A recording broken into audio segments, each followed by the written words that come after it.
ta chaîne YouTube et de créer un contenu qui te passionne. Après avoir trouvé un chouette nom pour ta page et une superbe image, tu commences à télécharger la vidéo, mais le nombre de vues est ridiculement faible. YouTube ne distribue pas ton contenu à n'importe quelle personne qui regarde YouTube. Il se concentre principalement sur les spectateurs plutôt que sur les vidéos. Depuis sa création, YouTube a gagné plus d'1 milliard d'heures de vidéos par jour, ce qui signifie que des centaines d'heures de vidéos sont mises en ligne chaque minute avec plus de 2 milliards de personnes qui regardent YouTube. Il n'est pas étonnant que leurs algorithmes soient une super machine. Ils s'efforcent de trouver la bonne vidéo pour chaque spectateur et de garder ses yeux rivés sur l'écran. Lorsque tu crées du contenu original, il est bon de chercher à trouver des sujets qui satisferont les spectateurs plutôt que d'espérer que l'algorithme génère de lui-même des vues sur ta vidéo. L'algorithme étudie les choix personnels du spectateur lorsqu'il regarde une vidéo, son succès et si la vidéo est populaire ou tendance. Une fois qu'il a une idée de qui tu es, il commence à te suggérer d'autres vidéos susceptibles d'être intéressées. Cela ne signifie pas que toute la planification doit tourner autour de l'algorithme, mais il est bon de le comprendre car il joue un rôle crucial. L'algorithme fonctionne en arrière-plan. Lorsque tu ouvres la page d'accueil de YouTube et que tu vois les vidéos sélectionnées que tu pourrais vouloir regarder, il recueille des données et vérifie les titres, des images miniatures, les descriptions, le rapport entre ce que tu aimes et ce que tu n'aimes pas, les commentaires et le temps de visionnage. Si les gens regardent la vidéo jusqu'au bout, l'algorithme traduit cela en OQS plutôt sympa. Je vais la partager avec d'autres. Il est préférable de commencer à rechercher de bons titres sur lesquels les gens auront envie de cliquer. Évite certains mots qui peuvent être pièges à cliquer. Sois créatif ou également le temps de créer des images miniatures attrayantes qui donneront envie de cliquer dessus. Ces images sont les affiches de cinéma des temps modernes. Tu ne regarderais pas un film avec une affiche fade qui n'attire pas ton attention. En déterminant seule, la vidéo apparaîtra sur un plus grand nombre de pages d'accueil pour d'autres spectateurs similaires. YouTube cible également l'historique de visionnage des internautes qui reflètent leur intérêt pour certains sujets et une chaîne particulière. Bien sûr, lorsque la personne commence à regarder certaines pages comme la cuisine, elle commence à regarder des films.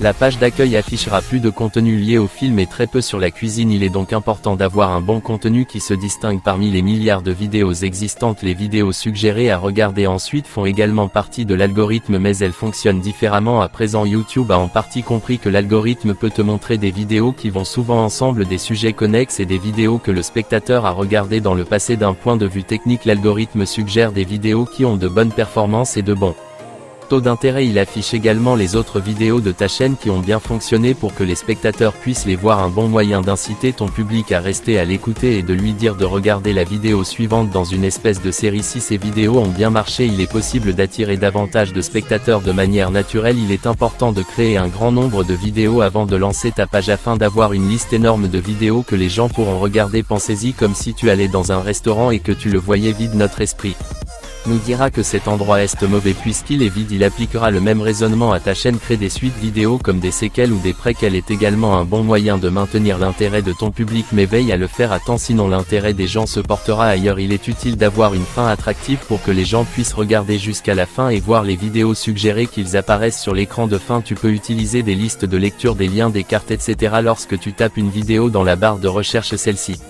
n'affiche pas nécessairement les vidéos les plus regardées en ce moment, mais la mesure dans laquelle les titres, les descriptions et la vidéo elle-même correspondent à la recherche qu'il recherche, les vidéos qui ont le plus de temps de visionnage et d'engagement. Donc si tu veux que ta vidéo se démarque, écris des titres et des descriptions qui sont pertinents. Tu peux utiliser Google Trends pour voir ce que les gens recherchent. Tu ne veux pas faire quoi que ce soit de piège à cliquer parce que cela incitera les spectateurs à arrêter de regarder après quelques secondes et à voir des commentaires horribles et beaucoup de rejets. L'algorithme détectera que cette vidéo n'est pas bonne et la mettra au sous-sol, ou d'autres mauvaises vidéos YouTube prennent la poussière. Pour aller plus loin, il est utile de consulter les statistiques de ta chaîne pour mieux comprendre les données et apprendre à connaître ton public et ses habitudes de visionnage. Il est bon de suivre les tendances et d'utiliser des filtres pour organiser des vidéos. Avec le mode avancé, tu peux savoir quelles sont les vidéos avec lesquelles ton public s'est le plus engagé et quelles sont les durées de vidéos qui fonctionne le mieux avec ton contenu. Tu peux également savoir quel est le meilleur moment de la journée pour télécharger des vidéos et si tu as de nouveaux visiteurs ou des fans de longue date. Avec cela en tête, tu peux commencer à monétiser ta chaîne, ce qui signifie essentiellement en tirer de l'argent. Mais avant de penser à tout cela, tu dois encore réviser ton contenu et voir qui est ton public. Tu passes en revue ces vidéos une fois de plus et tu réalises que ta vidéo est au mieux médiocre. Le nom de la chaîne est en fait assez nul et l'image miniature a des airs de piège à cliquer.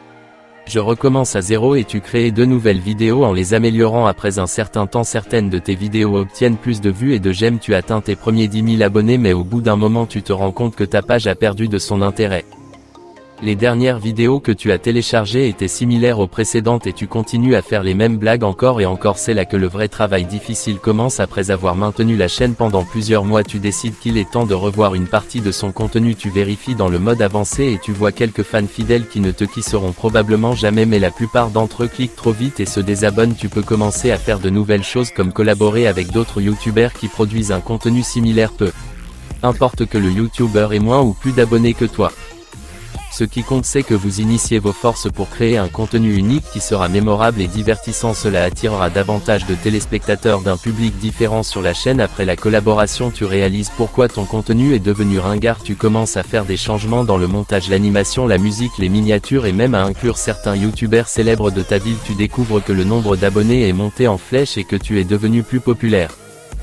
D'autres youtubeurs te demandent maintenant de collaborer avec eux et tu as même obtenu des contrats de partenariat. Tu as décidé de prendre des petites vacances pendant une semaine et puis de continuer encore pendant environ un mois. Tu retournes sur sa chaîne YouTube et tu te rends compte qu'il y a moins d'abonnés qu'avant. Et oui, tu dois mettre des choses en ligne de façon constante pour garder ton public, mais tu arranges la situation rapidement. Tu as maintenant 300 000 abonnés et tu vis bien, mais ce n'est pas parce que tu t'en sors bien que tu peux t'asseoir sur ton trône. Tu dois toujours réorganiser ton contenu et garder les choses au goût du jour. Il y a d'autres choses que tu peux faire maintenant que tu as une grande audience, comme faire des directs de temps en temps. YouTube Live est un excellent moyen de communiquer avec tes fans d'une manière personnelle. Tu peux l'annoncer sur ta page pour qu'ils se montrent. Ce qui est génial, c'est que tu peux le faire avec ton téléphone ou ta webcam à la maison. Pense aussi aux courts-métrages sur YouTube pour un contenu rapide et facile afin de rester pertinent. Essaie de lancer une deuxième chaîne où tu peux créer du contenu sur un autre sujet qui intéresse sans se soucier de son succès ou non. Elle peut être plus passive mais divertissante, tout informative, et il n'est pas nécessaire qu'elle soit liée à ta chaîne principale. Il peut s'agir de quelque chose de complètement différent. Et lorsque tu deviens une célébrité de YouTube, tu peux relier des autres comptes de réseaux sociaux pour devenir viral. Là aussi, de nombreux publics peuvent migrer et voir différents contenus que tu as sur toutes les plateformes.